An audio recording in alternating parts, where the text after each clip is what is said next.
You never want a serious crisis to go to waste. And what I mean by that, it's an opportunity to do things that you think you could not do before. This economic crisis, but you know, we have the chief of staff for President Obama is an old friend of mine and my husband's, and was in the White House when Bill was there, and he said, you know, never waste a good crisis. And when it comes to the economic crisis, don't waste it when it can have a very positive impact on climate change and energy security, and that's what we're trying to do.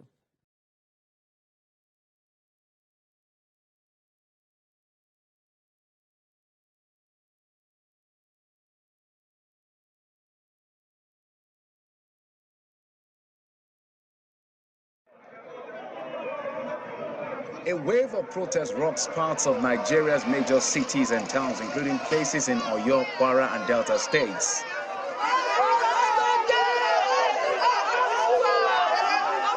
Their agitation is fueled by the lingering scarcity of the new 200, 500, and 1,000 naira notes after the central bank insists on its February 10th deadline, phasing out the old notes despite the Supreme Court order to the contrary, for which the Apex Bank argues that it was not joined as a party in the suit filed by some state governments to halt its implementation.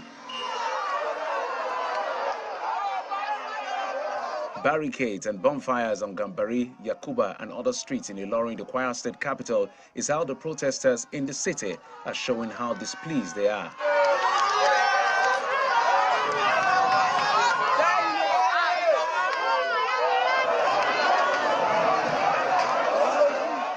So we are a driver, we are driving a motor, but we don't have option to go to anywhere, because when we go to filling station now, they will not accept the money from us. So everybody are versing.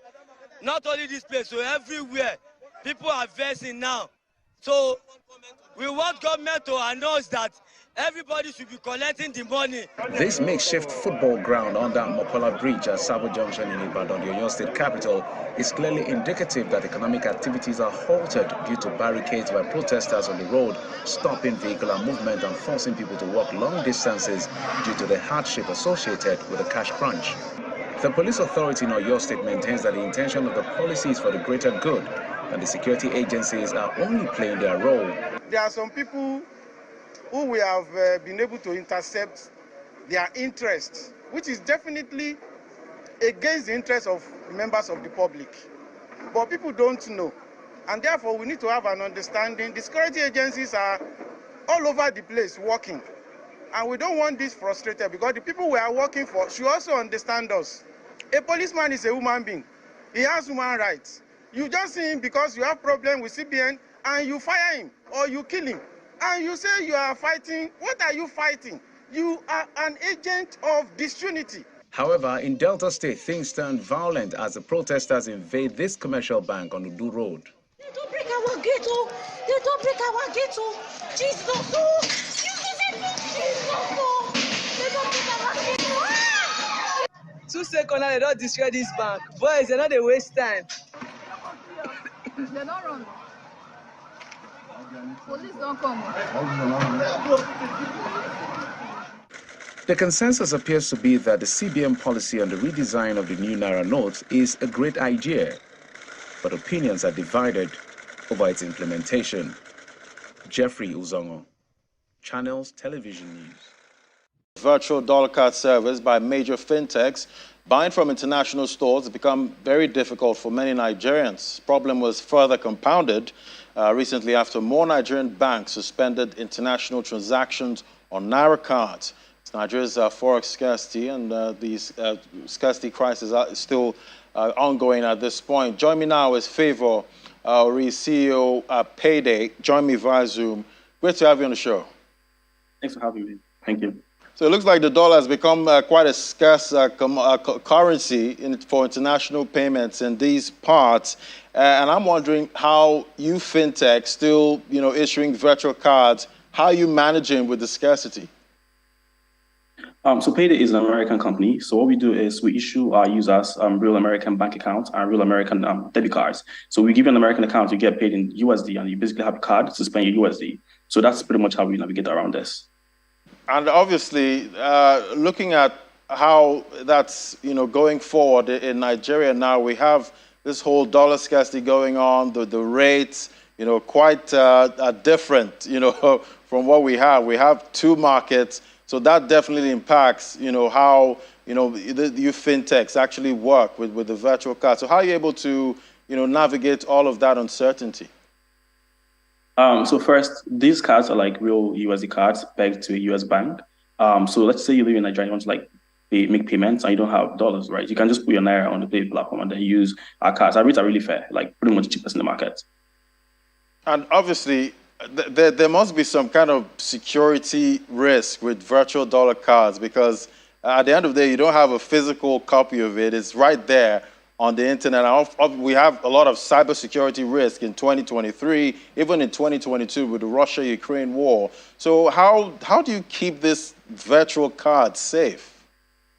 Now, the irony is that virtual cards are safer than physical cards, because you could basically step out and lose your plastic card, right? And then you have to call your bank, hey, my card is missing, lucky for me, and then they will air you. They won't even call you back. It's a whole risk. But like for virtual cards, it's on your device, right? You lose your phone, or you lose your, you feel like you've been compromised. All you need to do is go to the app and then lock the card. It's like straightforward, just one step. Lock the card, unlock the card. So I feel like it's way safer than using plastic cards.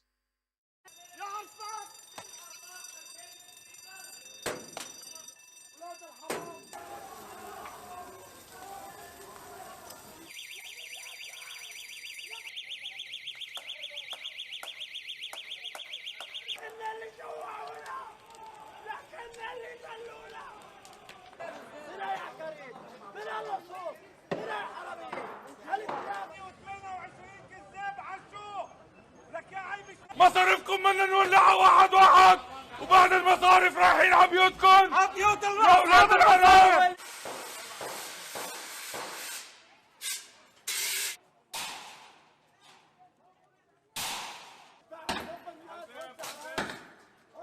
يلي بياخد مالك.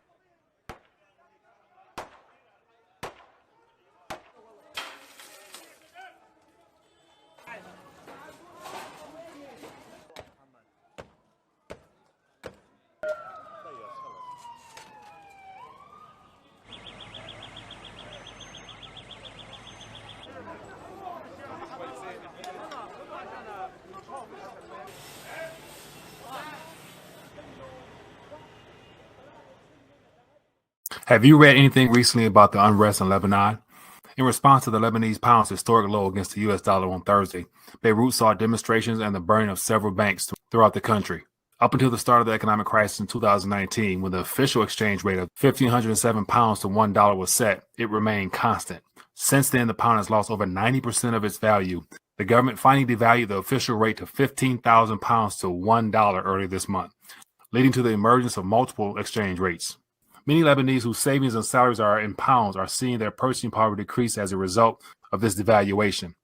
Lebanese banks have been mismanaging money for years, contributing to the dramatic rise in inflation, which has resulted in capital controls that make it difficult for people to access the majority of their savings. Lebanese citizens have protested and stormed banks in response to this crisis. Last week, banks in Lebanon closed definitely in support of a new capital control law.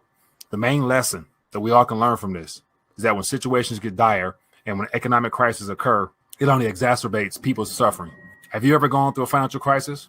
It's happening more and more. Now it's just a matter of time before it comes to a bank or something like that near you.